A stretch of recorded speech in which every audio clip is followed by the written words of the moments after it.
오늘 이 아름다운 이야기를 통해서 우리가 배워야 할 것이 무엇인지 깊이 생각할 수 있기를 바랍니다.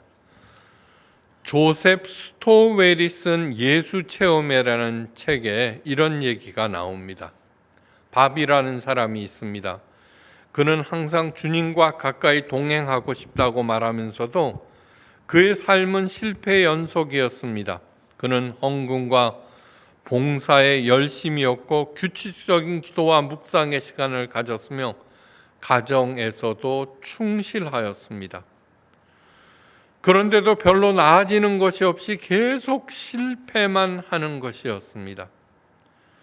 이로 인한 좌절감과 하나님에 대한 실망과 원망은 날로 날로 더해졌습니다. 조셉 스토웰은 이 밥의 이러한 불평을 들으면서 미가 선지자의 탄식이 생각났다고 말합니다. 미가 선지자가 말합니다. 내가 무엇을 가지고 여호와 앞에 나아가며 높으신 하나님께 경배할까? 내가 번제물 1년 된 송아지를 가지고 그 앞에 나갈까? 여호와께 천천의 순양이나 만만의 강수 같은 기름을 기뻐하실까? 내 허물을 위하여 내 맏아들을 내 영혼의 죄를 인하여 내 몸의 열매를 드릴까? 미가서 6장 6절에서 7절 말씀입니다. 무엇을 하나님께 드려야 우리 하나님께서 기뻐하실까라는 심각한 물음입니다. 하나님을 기쁘게 하기 위해서라면 내 맏아들도 내 몸도 기꺼이 드리겠다는 그런 것입니다. 이 물음에 대해서 하나님께서 세 가지 답을 주셨습니다. 사람아, 주께서 선한 것이 무엇인지 내게 보이셨나니 여호와께서 내게 구하시는 것이 오직 공의를 행하며 인자를 사랑하며 겸손히 내 하나님과 함께 행하는 것이 아니냐. 여기서 인자란 예수님을 말씀하는 것이 아니라 자비를 베풀고 따뜻하고 넓은 것. 하나님께서 원하시는 것, 첫째, 공의를 행하는 것. 어떠한 상황에서도 거짓이나 그런 것이 아니라 공의를 행하는 것. 두 번째, 인자함을 사랑하는 것. 세 번째가 겸손히 하나님과 함께 행하는 것. 이 세 가지라고 말하고 있습니다. 이 중에 밥이 알지 못했던 것은 세 번째입니다. 나름 공의를 행하였고 인자를 사랑하였는데, 세 번째, 겸손히 하나님과 함께 행하는 것을 밥이 하지 못했습니다. 겸손을 표현하는 가장 기본적인 방법은 어떤 희생, 어떤 손해를 감수하고라도 그런 것들이 아무리 많이 생겼고 그렇다고 하더라도 온전히 하나님께 순종하는 것을 말합니다. 다시 말해서 고난도, 희생도, 역경도, 손해도 모두 다 하나님의 뜻으로 받아들이는 것. 그것이 하나님과 함께 행하는 것입니다. 겸손.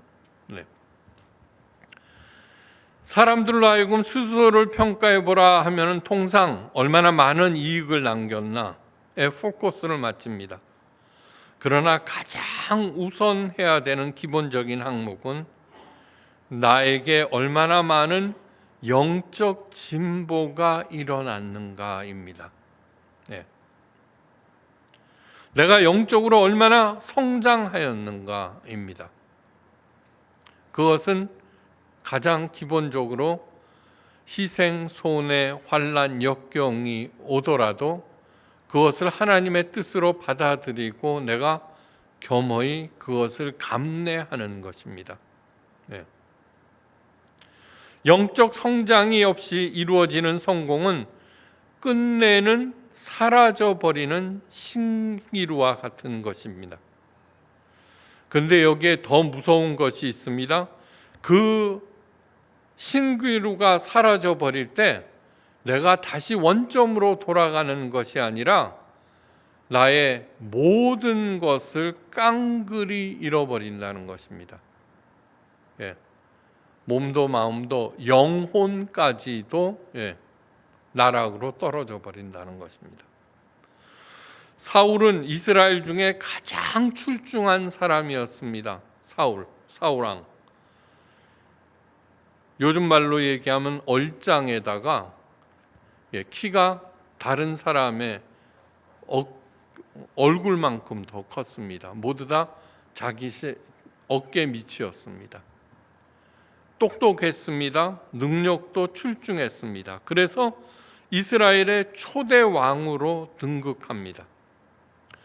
그는 수많은 전쟁에서 승리합니다. 거의 모든 전쟁에서 승리합니다. 하지만 끝내 실패한 리더였습니다. 그 실패는 딱 하나입니다. 하나님과의 관계에서의 실패입니다. 그가 실패하자 그저 고향으로 돌아간 것이 아닙니다. 원점으로 돌아간 것이 아니라 길보아 전투, 마지막 전투에서 딱 한 번 패배를 했는데 그 전투에서 그의 세 아들과 함께 이방인의 손에 의해서 비참한 죽음을 당합니다. 하나님과의 관계에서 실패하였으므로 그의 영혼도 역시 나락에 떨어집니다. 하나님 앞에서 가장 아름다운 태도가 무엇일까? 하나님께서 우리를 향하여 요구하시는 최고의 것은 바로 겸손과 순종입니다. 겸손할 때만이 하나님의 능력이 임하며 순종할 때만이 그 하나님의 능력이 나타납니다. 오늘 본문 말씀은 예수님의 인정을 받은 사람에 관한 이야기인데 예수님께서 가버나움으로 가셨습니다. 가버나움은 갈릴리 호수가 북쪽에 위치한 아름다운 동네입니다. 예수님 초기 사역의 중심지였습니다. 교통의 요지입니다. 사람들의 왕래가 많았고 어업과 농업의 중심지였습니다. 그래서 로마 정부는 이곳에 로마 군인들을 주둔시킵니다. 오늘 본문 말씀의 주인공은 바로 로마 주둔군의 책임자인 로마 백부장입니다. 로마 군제는 백부장, 천부장, 만부장 이렇게 됩니다. 백부장이란 100명의 군사를 거느린 장교를 말합니다. 요즘으로 말하자면 중대장쯤에 해당되는 직급입니다. 근데 요즘은 중대장 하면 시시하죠, 그죠? 하지만 당시는 이스라엘이 로마의 식민지로서 요즘 로마 백부장은 요즘 중대장과는 비교조차도 할 수 없는 권세를 가진 그런 사람입니다. 옛날 일제시대 때 순경, 이파리 하나, 순경에 해당되는 순사만 온다고 하여도 우는 아이가 울음을 그쳤을 정도로 위세가 당당했습니다. 그 백부장이 사랑하는 종이 있었습니다. 그런데 그 종이 병이 들어서 죽게 되었습니다. 그 백부장은 예수님에 관한 소문을 이미 듣고 있었습니다. 그래서 유대인 장로 몇에게 부탁하여서 예수님께 가서 그 종을 살려줄 것을 간청합니다. 유대인 장로들이 예수님께 나와 간청하여 이르기를 이 일을 하시는 것이 그 사람에게 합당하나이다. 저가 우리 민족을 사랑하고 또한 우리를 위하여 회당을 지었나이다. 이거는 누가복음에 나오는 기사입니다. 이러한 말은 그 백부장이 어떤 사람인지 잘 말해주고 있습니다. 그는 종 하나라도 아끼고 사랑하는 선한 사람입니다. 그 당시 종은 자기 소유에 지나지 않았습니다. 예. 그런데 종이 병들자 그를 살리기를 원했습니다. 예. 일손이 하나 줄어드는 것 때문이 아니라 사랑하기 때문입니다. 또한 식민지 백성들을 위하여 회당을 지어주는 그런 선한 사람입니다. 예. 한마디로 말해서 아랫사람을 업신 여기지 아니하는 겸손한 사람이었습니다. 예수님은 그 말을 듣고 길을 나섭니다. 예수님께서 오신다는 말을 들은 그는 급히 사람을 보내서 예수님께 아뢰입니다. 주여, 수고하지 마옵소서. 내 집에 들어오심을 나는 감당치 못하겠나이다. 그러므로 내가 주께 나아가기도 감당치 못할 줄을 알았나이다. 말씀만 하사 내 하인을 낫게 하소서. 네. 이것 또한 누가복음에 나오는 기사입니다. 오늘 마태복음에는 자기가 직접 나간 걸로 되어 있는데 아니요, 하인을 보내서 주님 오시는 길을 막아서면서 이런 말을 합니다. 이 말은 그의 겸손함이 얼마나 큰지 단적으로 보여주는 것입니다. 그가 유대인 장로들을 보낸 것이나 하인을 보낸 것은 자신이 높은 사람이라서 그런 것이 아니었습니다. 예수님을 자기가 친히 뵙는 것조차도 감당하지 못하였기 때문입니다. 또한 하인을 보내서 그 길을 막은 것도 예수님이 친히 자기의 집에 들어오는 것조차도 너무너무 부담이 커서 감당하지 못한다는 것입니다. 이어서 말합니다. 저도 남의 수하에 든 사람이요 제 아래에도 군병이 있으니 이더러 가라 하면 가고 저더러 오라 하면 오고 제 종더러 이것을 하라 하면 하나이다. 바로 순종에 대하여 말한 것입니다. 예수님께서 귀신에게 명령합니다. 귀신이 멀리 달아나 버립니다. 폭풍치는 바다를 향하여 잠잠하라 명령하십니다. 그 바다조차도 예수님의 명령에 순종합니다. 그런데 오직 나약하기 짝이 없는 사람들만이 예수님의 명령을 거역합니다. 얼마나 잘못된 일인지 한번 생각해 보십시오.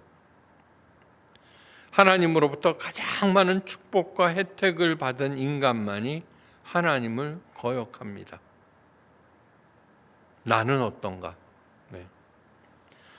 예수님께서 백부장의 이러한 말을 듣고 이렇게 말씀하십니다. 예수께서 들으시고 저를 기이 여겨 돌이키사 쫓는 무리에게 이르시되 내가 너희에게 이르노니 이스라엘 중에서도 이만한 믿음을 만나보지 못하였노라 하시더라. 최고라는 얘기입니다. 이스라엘 중에서도 이만한 믿음을 만나보지 못하였노라. 로마 백부장은 예수님의 인정을 받은 그 당시 지금 예수님께서 우리가 길게 배운 산상수훈의 말씀을 배우고 가나안에 내려가서 첫 번째 기적을 베푼 이야기. 그러니까 이 백부장은 예수님의 인정을 받은 첫 번째 사람이 된 것입니다. 하나님의 인정은 사람들의 인정과 비교할 수 없습니다. 하나님의 인정은 영적 리더를 확증해 주는 유일한 근거입니다. 너 많이 성장했구나, 영적으로. 그러한 칭찬을 매일매일 받으시는 저와 여러분 되시기를 간절히 바랍니다. 그렇게 인정을 받은 사람은 그 사람의 일을 통해서 하나님의 영광이 드러납니다. 아유, 저 사람 교회 다니는 사람이래. 손가락질이 아니라 야, 역시 교회 다니는 사람은 다르구나. 주변에서 그런 칭찬을 받으시기를 바랍니다. 영적 리더십이라는 아주 귀한 책을 쓴 블랙커비는 우리가 귀담아 들어야 하는 중요한 점을 말하고 있습니다.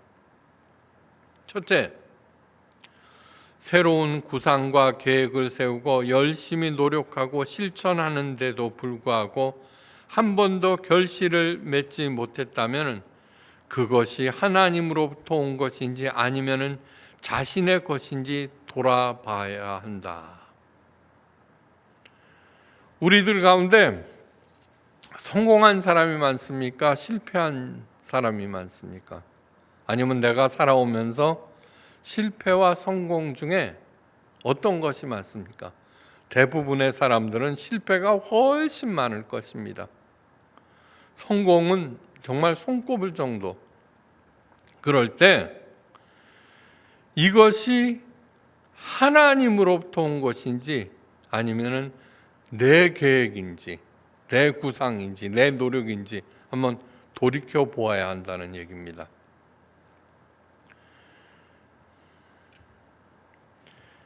잦은 실패, 계속되는 실패라면은 그 일이 하나님의 뜻이 아니기 때문입니다. 왜요? 하나님께서는 자신이 하신 약속을 반드시 성취시키십니다. 네. 다시 말해서 하나님의 약속에 내가 동참할 때만이 결실을 맺습니다. 둘째, 만약 내가 하는 일에 결실이 없었다면 그 리더십이, 나의 리더십이 하나님으로부터 온 것인지 아니면 내 재능에 의존하고 있었던지 반드시 점검해 보셔야 합니다. 내 능력으로 행하는 일은 몇 번 반짝하고 성공할 수는 있습니다. 그러나 그 성공이 계속될 수는 없습니다. 나보다 더 큰 능력의 사람이 세상에는 많기 때문입니다. 그러나 하나님께서 세우신 리더십은 하나님의 능력에 기인한 것이므로 영원합니다. 세상의 리더들은 분명 특출한 사람들입니다. 그러나 오래 가지 못합니다. 하나님의 리더들은 결코 특출하지 않습니다. 성경에 기록된 모든 하나님의 사람들은 특출하지 않은 사람입니다. Second son theology라고 말하는데 둘째 아들 신학이라는 뜻입니다. 옛날 장자들은 뭐예요? 아버지로부터 모든 것을 물려받죠. 성공합니다. 그런데 그가 성공하는 이유는 뭐예요? 물려받은 것 때문입니다.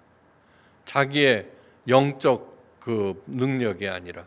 그런데 세컨드 선 히얼라지, 아무것도 물려받지 못하고 아버지의 인정도 받지 못했지만 성공합니다. 그 사람들을 보여줍니다. 성경의 모든 리더들은. 그래서 성경책에 기록된 리더들은 오늘도 우리에게, 내일도 우리 자손들에게 영감을 끊임없이 줍니다. 셋째, 리더는 일하면서 비난을 듣기만 합니다. 100% 지지를 받는 리더는 없습니다. 이런 비난은 그 리더십의 부족을 의미하지는 않습니다. 영적 리더의 비난, 향한 비난은 그가 리더십이 부족하기 때문이다 는 것이 아닙니다. 하나님을 거부하는 사람들에게서 나온 비난일 수도 있습니다.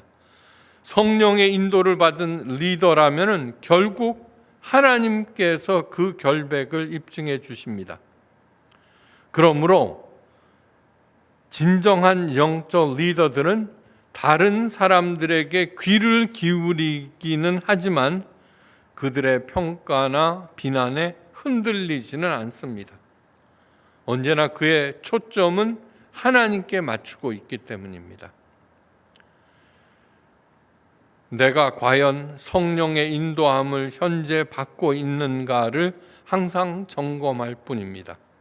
다시 말해서 내가 공의를 행하고 있는가, 인자함을 사랑하는가, 그 다음에 겸손히 하나님과 동행하는가, 그것을 점검하고 그렇다라고 하면은 어떠한 상황에서도 흔들리지 않습니다. 넷째, 다른 사람들도 영적 리더 뒤에서 일하시는 하나님을 알아봅니다. 리더십에서 하나님의 특별한 일이 전혀 일어나지 않는다면 그것은 리더가 자신의 힘으로만 일하기 때문입니다. 믿음으로 행하는 리더들만이 하나님의 기적을 행할 수 있고 자신과 남들과 더불어서 그 하나님의 기적을 경험할 수 있습니다. 아브라함의 100세 때 낳은 아들이 이삭이죠, 그죠? 이 이삭은 아주 유약하고 무능했습니다. 그저 착할 따름이었습니다. 네. 당시 통치자 아비멜렉이 이삭이 우물을 파고 그럴 때마다 와서는 갔다가 그 우물을 빼앗았습니다. 당시 우물은 뭐예요? 오늘날 아파트처럼 아주 큰 재산 목록이었습니다. 그렇게 매번 양보만 하고 뒤로 물러났습니다. 그런데 어느 날 아비멜렉이 군대 장관 비골과 함께 이삭을 찾아왔을 때 이삭의 가슴이 덜컹 내려앉았습니다. 아니 또 왜 왔나? 나는 이제 내줄 거 다 내줬는데. 그런데 놀랍게도 아비멜렉과 그의 군대 장관 비골은 이삭 앞에 무릎을 꿇으면서 아주 놀라운 말을 합니다. 여호와께서 너와 함께 계심을 우리가 분명히 보았노라. 너는 여호와께 복을 받은 자니라. 엄청난 얘기죠, 그죠?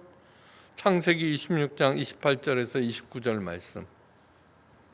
이삭이 한 게 뭡니까? 하나님과 겸손히 그냥 동행하였다는 것입니다. 손해보면 손을 보는 대로, 두려움은 두려운 대로. 그러나 그 당한 일을 하나님의 뜻으로 알고 그냥 조용히 물러나면서 하나님 저와 동행해 주셔서 감사합니다. 그렇게 하면서 그것을 받아들였습니다. 여러분, 우리들은 나에게 일어나는 재난이나 고난은 사탄이 준 것이다. 목사들이 그렇게 얘기하는데 그것처럼 잘못 가르친 것도 없습니다. 물론 때로는 그렇게 하지만 아니요. 하나님의 허락하에 일어난 것입니다. 욥을 생각해 보십시오. 모든 재산을 다 잃죠. 머리끝에서 발끝까지 온갖 병에 다 걸리죠. 자기의 사랑하는 아들, 딸들이 다 몰사당하죠. 그 일들은 하나님의 허락하에 일어난 일들입니다. 하나님의 허락하심. 왜 그런 걸 허락하셨어요? 하지 않았습니다. 허락하심을 인정하면서 계속 뒤로 물러났다는 것입니다. 다섯 번째, 매사에 그리스도의 방식으로 행할 때 반드시 나에게서 그리스도의 형상이 나타나며 그 그리스도로 말미암아 내 삶은 마침내 30배, 60배, 100배의 많은 결실을 맺습니다. 그리스도의 형상을 닮아가는 것, 그리스도의 장성한 분량에까지 성장하는 것, 이것이 영적 리더들의 최고의 목표입니다. 더불어 삶을 풍성케 하시는 예수님의 축복이 보너스로 주어집니다.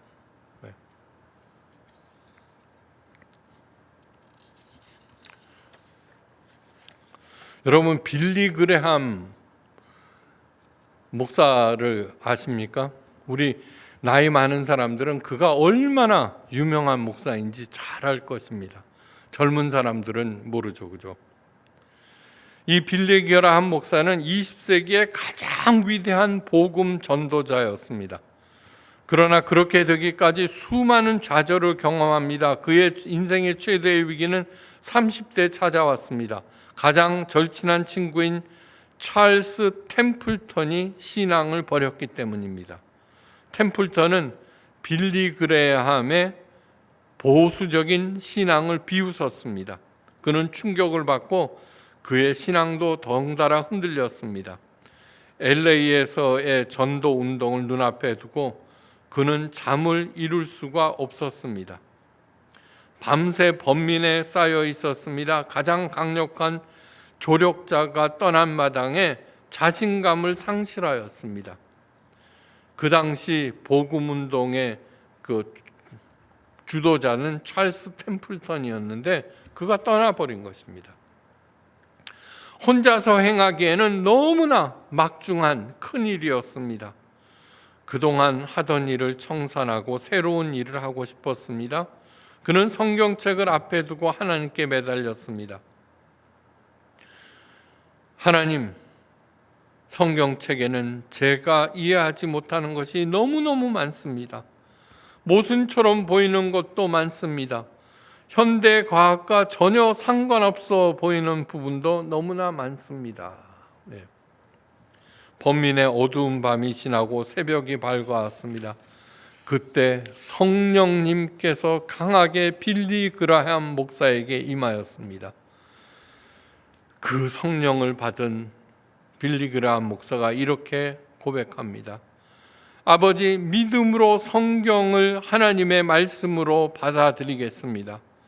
제 지식적 의문과 회의보다 믿음을 더 앞자리에 두겠습니다. 성경이 하나님의 영감의 말씀임을 믿겠습니다. 네. 8월의 밤, 네. 그가 하나님의 말씀 앞에 무릎을 꿇고 다시 그 무릎을 세웠을 때 눈물로 가득 적셨습니다. 빌리 그레함 목사가 세계적인 지도자로서 두각을 나타낸 것은 그 사건 직후였습니다. 오직 하나님만을 의지하기로, 하나님께 절대적으로 순종하기로, 자신을 하나님께 온전히 드리기로 결단한 것입니다.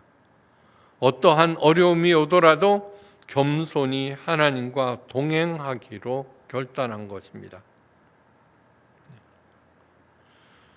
빌리 그레함 목사의 두드러진 성품은 뛰어난 언변이나 조직력에서 비롯된 것이 아닙니다. 하나님께 대한 철저한 순종, 하나님의 절대적인 주권 앞에서 아무것도 내 것이라 주장하지 않기로 결단한 거기에서 온 것입니다.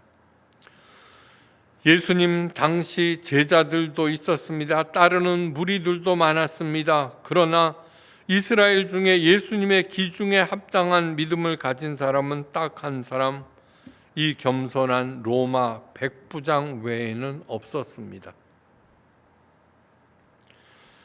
이집트의 노예로 고생하는 이스라엘 백성을 구원하셨습니다. 그 수가 자그마치 200만입니다. 그러나 하나님의 마음을 읽고 하나님의 뜻에 순종한 사람은 모세, 여호수아, 갈렙 딱 세 사람뿐입니다. 대제사장이었던 아론도 하나님의 마음을 몰랐습니다. 가나안 땅을 주셨는데도, 적과 꿀이는 가나안 땅을 주셨는데도 하나님의 뜻을 따른 사람은 오직 드보라와 기드온입니다. 그 많은 것을 받은 삼손도 죽으면서야 하나님의 뜻을 겨우 알았을 뿐입니다.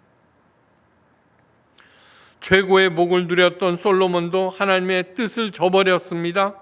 그 많은 기적을 보면서도 예수님의 가르침을 친히 들었던 제자들도 예수님의 부활을 보고 성령을 받고서야 예수님의 뜻을 따랐습니다. 예수님은 자신을 나는 길이요 진리요 생명이라고 하셨습니다. 엄청난 말씀입니다.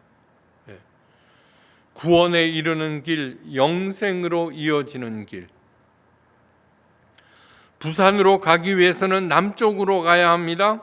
북쪽으로 가면은 열심히 가면 갈수록 부산과 점점 멀어집니다. 오늘날 교회들을 한번 생각해 보십시오. 교회. 정말 주님의 몸된 교회가 맞을까요?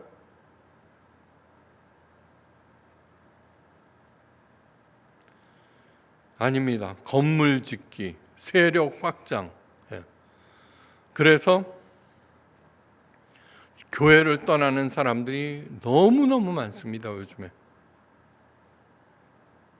그래서 그전에는 1000만 기독교인 그랬는데 요즘에는 택도 없습니다. 아마 절반가량으로 줄었을 것입니다. 교회가 주의 몸된 교회됨을 잊어버렸기 때문입니다. 우리들은 애는 애대로 쓰면서 정말 예수님께로부터 점점 멀어지는 것이 아닐까 한번 생각해 보십시오. 그래서 포이에마 예수교회를 세운 것입니다. 그래서 제1조가 뭐예요? 우리는 교회 건물을 짓지 않습니다. 저는 3대에 걸쳐서 목회자로 살면서 목사들이 도대체 왜 그렇게 건물 짓기에 집착하는지 너무너무 잘 알기 때문입니다. 교회 건축은 하나님을 위한 것이 아니라 자신의 왕국 건설을 위한 것임을 잘 알기 때문입니다.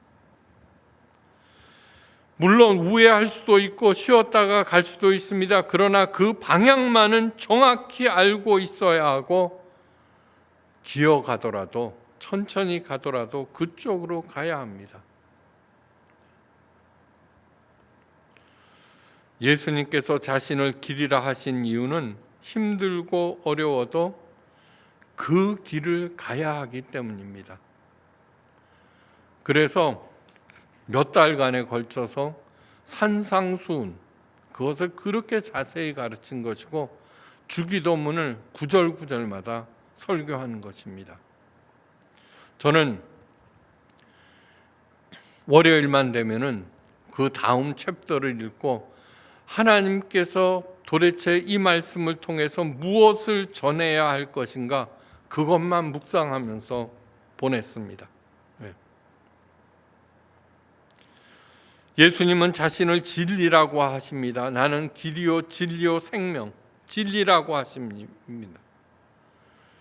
진리라고 하신 이유는 안 될 것 같고 손해볼 것처럼 보여도 예수님의 뜻이 옳다는 것입니다. 진리라고 하는 것은 뭐예요? 진리? 과거에는 통했다가 요즘 안 통하면은 진리가 될 수 없습니다. 이론일 뿐입니다. 그러나 예수님의 가르침은 어때요? 그때나 지금이나 앞으로나 동일하기 때문에 진리라고 자신 있게 말씀하십니다. 진리라고 하는 것은 문제를 해결해 주는 정답입니다. 정말로 그렇게 해서 될까? 아니요, 됩니다. 시간이 걸릴 따름입니다. 시간이 걸릴 따름입니다.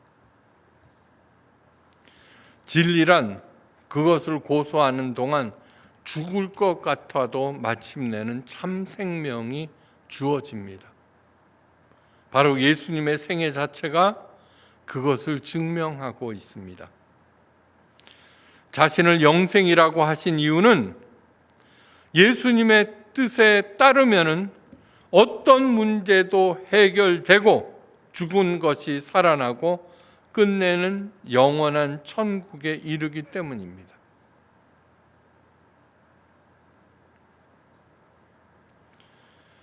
하나님은 삶의 모든 영역에서 하나님의 뜻에 철저히 순종하는 사람들을 아직도 찾고 계십니다. 여전히 찾고 계십니다. 예수님의 인정의 말씀이 떨어지는 순간 병들었던 백부장의 종이 살아났습니다. 우리가 하나님의 말씀에 순종하는 순간 나를 에워싸고 있었던 정말 문제 해결 방법을 전혀 몰랐던 문제들이 조금씩 나도 모르는 사이에 해결되기 시작합니다.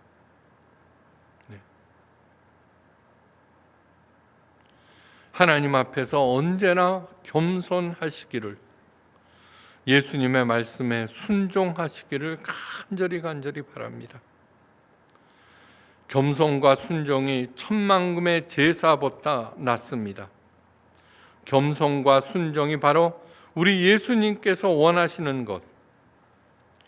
겸손과 순종은 서로 다른 것이 아닙니다. 불손한 순종이 있을 수 없습니다. 그죠? 순종하지 않은 겸손도 있을 수 없습니다. 겸손하다면은 그 순종하기 마련입니다. 하나님 앞으로 갈 때까지 순종과 겸손의 삶을 열심히 살아가기로 합시다. 그래서 모두가 이만한 믿음을 대한민국에서 만나보지 못했다는 하나님의 칭찬을 받는 저와 여러분 되시기를 주의 이름으로 축원합니다. 기도하십니다. 하나님 아버지, 다른 종교에서는 신의 뜻을 알겠다고 벽면 참소도 하고 수련도 하고 고행도 행합니다. 그러나 우리 삼위일체 하나님은 성경 말씀을 통하여 이미 간단하게 명확하게 알려주십니다. 우리가 매주 듣는 하나님의 말씀 앞에 겸손하여 그 말씀에 따라 뚜벅뚜벅 순종하는 우리 모두가 되게 하옵소서.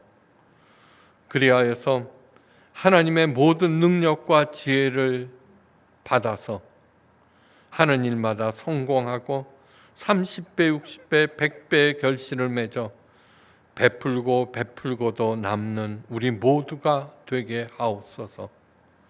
이제는 성부, 성자, 성령 삼위일체 하나님의 그 크신 은혜와 사랑과 은사와 능력 언제나 좋은 대로 인도하시고 풍성하게 공급하심이 이제는 겸손과 순종의 삶을 살기로 결단하는 하나님의 존귀한 자녀들과 각 가정 하시는 일들과 새로 세우는 게 무엇보다도 우리 포에마 예수교회 위에 지금부터 영원까지 함께 계시옵기를 간절히 기도하옵고 축원드리옵나이다. 아멘.